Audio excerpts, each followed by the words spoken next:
বন্ধুরা RBI Paytm কে ban করে দিয়েছে। যদি তোমার কাছে পেটিএম ওয়ালেট থাকে, পেটিএম ব্যাংক অ্যাকাউন্ট থাকে, পেটিএম এর ফাস্ট্যাগ থাকে, তাছাড়া পেটিএম এর সাউন্ড বক্স থাকে, এই সব কিছুই কিন্তু বন্ধ হয়ে যাবে 29শে ফেব্রুয়ারি 2024 পরে থেকে।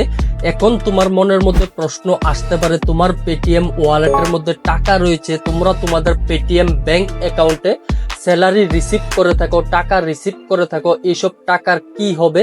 আরবিআই কি বলে দিয়েছে, পেটিএম কি বলছে, তাছাড়া এজ এ ইউজার তোমরা গ্রাহকদের কি অ্যাকশন নেওয়া প্রয়োজন, এখন এই ভিডিওতে সবকিছু ডিটেলসে আলোচনা করব। এই ভিডিওটা তোমাদের জন্য খুবই গুরুত্বপূর্ণ, ইম্পর্টেন্ট হতে চলেছে, তাই ভিডিওটাকে লাইক এবং শেয়ার করে কন্টিনিউ করতে থাকো। বন্ধুরা, আমরা প্রথমেই শুরু করি পেটিএম কবে শুরু হয়েছে, পেটিএম কি কারণে শুরু হয়েছে। পেটিএম শুরু হয়েছিল 2009 সালে। পেটিএম 2009 সালে প্রথম আমাদের সার্ভিস দিতে থাকে mobile phone recharge, DTS recharge, flight booking, hotel booking, এইসব সার্ভিস কিন্তু আমাদের দিয়েছিল। তারপর 2012তে কিন্তু পেটিএম সিদ্ধান্ত করে তারা একটা পেটিএম ওয়ালেট লঞ্চ করবে, যেখানে নাকি অন্যান্য ব্যাংক থেকে পেটিএম ওয়ালেটের মধ্যে টাকা অ্যাড করা যাবে। ওই টাকা দিয়ে তোমরা চাইলে mobile phone recharge, DTS recharge, এইসব অন্যান্য সার্ভিস কিন্তু তোমরা ব্যবহার করতে পারবে। তারা পেটিএম ওয়ালেট লঞ্চ করে 2012তে। তারপর এই ওয়ালেট কিন্তু পুরা ইন্ডিয়াতে, পুরা ভারতে খুবই জনপ্রিয় হয়ে গিয়েছিল।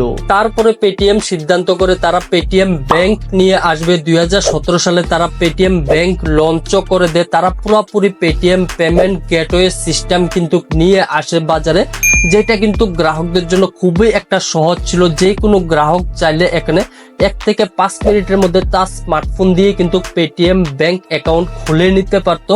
তারপরে এখানে যে কোনো টাকা লেনদেন করা বা টাকা আদান প্রদান করা, তার স্যালারি এখানে ট্রান্সফার করা কিন্তু খুব সহজ হয়ে যেত গ্রাহকদের জন্য। যার কারণে কিন্তু অনেক গ্রাহক, প্রচুর পরিমাণে গ্রাহক কিন্তু শিফট হয়ে চলে এসেছিল পেটিএম এর মধ্যে। অনেকেই কিন্তু পেটিএম ব্যবহার করা শুরু করে দিয়েছিল। গ্রাহকদের জন্য কিন্তু পেটিএম খুবই সহজ এবং ইজি হয়ে গিয়েছিল, কারণ পেটিএম এর মধ্যে খুব সহজে ইউপিআই ট্রানজাকশন করা যেত। তুমি চাইলে পেটিএম এর মধ্যে কিন্তু হোটেল বুকিং, ফ্লাইট বুকিং, অন্যান্য যত সব সার্ভিস রয়েছে, mobile phone recharge, DTS recharge, অন্যান্য সার্ভিসও তুমি ব্যবহার করতে পারতে। এবং তাছাড়া তোমার স্যালারি পেটিএম অ্যাকাউন্টে নিতে পারতে। ওই স্যালারি তুমি চাইলে অন্য কোনো ব্যাংক অ্যাকাউন্টে ট্রান্সফার করতে পারতে, ওয়ালেট টু ওয়ালেটে ট্রান্সফার করতে পারতে, আরো অনেক সার্ভিস। তার মানে পুরোপুরি পেমেন্ট গেটওয়ে সিস্টেম কিন্তু পেটিএম লঞ্চ করে দিয়েছে, এবং যেটা গ্রাহকের জন্য খুবই ইজি হয়ে গিয়েছিল। তারপরে 2019 সালের 31শে ডিসেম্বর আরবিআই প্রথম একটা প্রেস জারি করে পেটিএম এর জন্য একটা নোটিশ জারি করে, যেখানে বলা হয়েছে পেটিএম নাকি আরবিআই রিজার্ভ ব্যাংক অফ ইন্ডিয়ার যত সব নিয়ম রয়েছে, আইন কানুন রয়েছে, এসব নিয়ম মানছে না, এইসব নিয়ম কিন্তু ভেঙে যাচ্ছে। এই কারণে কিন্তু পেটিএম কে একটা প্রথম নোটিশ জারি করে, এবং ওই সময় পেটিএম বলছে তারা সবকিছু শুধরে নেবে, তারা সবকিছু ঠিক করে নেবে। এইভাবেই কিন্তু কয়েক বছর পার করে দিয়েছিল পেটিএম। তারপর 2024-এর 31শে জানুয়ারি আবারও একটা RBI reserve bank of India press জারি করে, নোটিশ জারি করে, যেখানে বলা হয়েছে 29শে ফেব্রুয়ারি 2024 পরে থেকে পেটিএম ওয়ালেট এবং পেটিএম ব্যাংক অ্যাকাউন্ট এই সব কিছু আর কাজ করবে না, বন্ধ হয়ে যাবে। যদি তোমার পেটিএম ওয়ালেটে টাকা থাকে, পেটিএম ব্যাংক অ্যাকাউন্টে টাকা থাকবে, এইসব টাকা তুমি অন্য ব্যাংক অ্যাকাউন্টে ট্রান্সফার করতে পারবে না। যদি তোমার স্যালারি পেটিএম ব্যাংক অ্যাকাউন্টে আসে, তাহলে এই স্যালারিও কিন্তু হোল্ড করে নেবে, টাকা আটকিয়ে নিবে আরবিআই।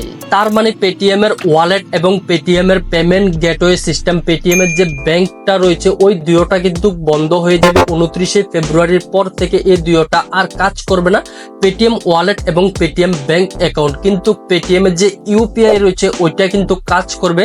পেটিএম এর ইউপিআই দিয়ে তোমরা অন্য কোনো ব্যাংক অ্যাকাউন্টের সাথে লিঙ্ক করে, যে কোনো থার্ড পার্টি ব্যাংক অ্যাকাউন্ট, এখানে এসবিআই হতে পারে, অ্যাক্সিস হতে পারে, এইচডিএফসি হতে পারে, অন্যান্য ব্যাংকের অ্যাকাউন্টের সাথে কিন্তু ইউপিআই লিঙ্ক করে তোমরা যে কোনো টাকা আদান প্রদান করতে পারবে। শুধুমাত্র তোমাদের পেটিএম অ্যাকাউন্টে যদি টাকা থাকে, পেটিএম ওয়ালেটে টাকা থাকে, ওইটা কিন্তু হোল্ড করে নেবে আরবিআই।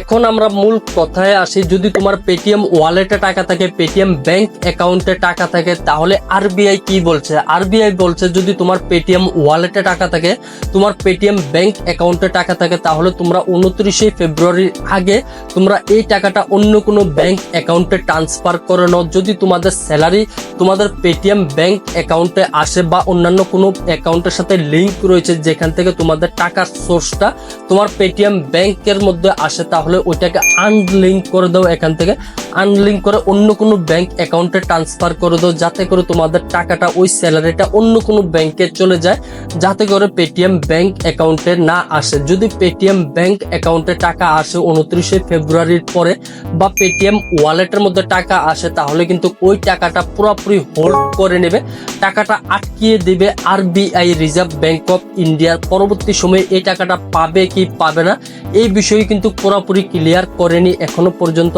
আরবিআই। আর সব থেকে মজার বিষয় হলো এখন পেটিএম কি বলছে? এখন পেটিএম বলছে তাদের পেমেন্ট ব্যাংকিং সিস্টেম বন্ধ হলে কি হবে, তারা অন্য একটা ব্যাংকের সাথে চুক্তি করে নেবে, অন্য একটা ব্যাংকের সাথে যুক্ত হয়ে যাবে। তারপর তোমাদের এতদিন অবধি যা যা সার্ভিস দিয়ে এসেছিল তা আবার পুনরায় তোমাদের দিবে। কিন্তু এটা তারা মুখে বলেছে, কবে দিবে তা কিন্তু এখন অবধি তারা কোনো ক্লিয়ার করেনি। এখন কথা হচ্ছে, as a user, as a গ্রাহক, তোমাদের কি করা দরকার? আমি তোমাদের বলবো, যদি তোমাদের পেটিএম ওয়ালেটে টাকা থাকে, পেটিএম ব্যাংক অ্যাকাউন্টে টাকা থাকে, তাহলে ওই টাকাটা তোমরা দ্বিতীয় কোনো ব্যাংক অ্যাকাউন্টে ট্রান্সফার করে দাও, যে কোনো ব্যাংক অ্যাকাউন্টে সরিয়ে নাও। যদি তোমাদের পেটিএম ব্যাংক অ্যাকাউন্টে টাকা আসে, স্যালারি আসে, তাহলে ওইটাকেও তোমরা আনলিঙ্ক করো, আনগেট করে নাও। 29 ফেব্রুয়ারির আগে আনগেট করো, অন্য কোনো ব্যাংক অ্যাকাউন্টের সাথে যুক্ত করে নাও। তারপর তোমাদের স্যালারি সোজা ওই ব্যাংকের মধ্যে চলে যাবে। তো বন্ধুরা, আজকের এই ভিডিওতে এই পর্যন্ত। আশা করি এই ভিডিওটি দেখার পরে তোমার মনে পেটিএম সম্পর্কে আর কোনো প্রশ্ন থাকবে না। তারপরও যদি কোনো প্রশ্ন থাকে, অবশ্যই ভিডিও নিচে কমেন্ট বক্সে কমেন্ট করতে একটুকু ভুলবে না।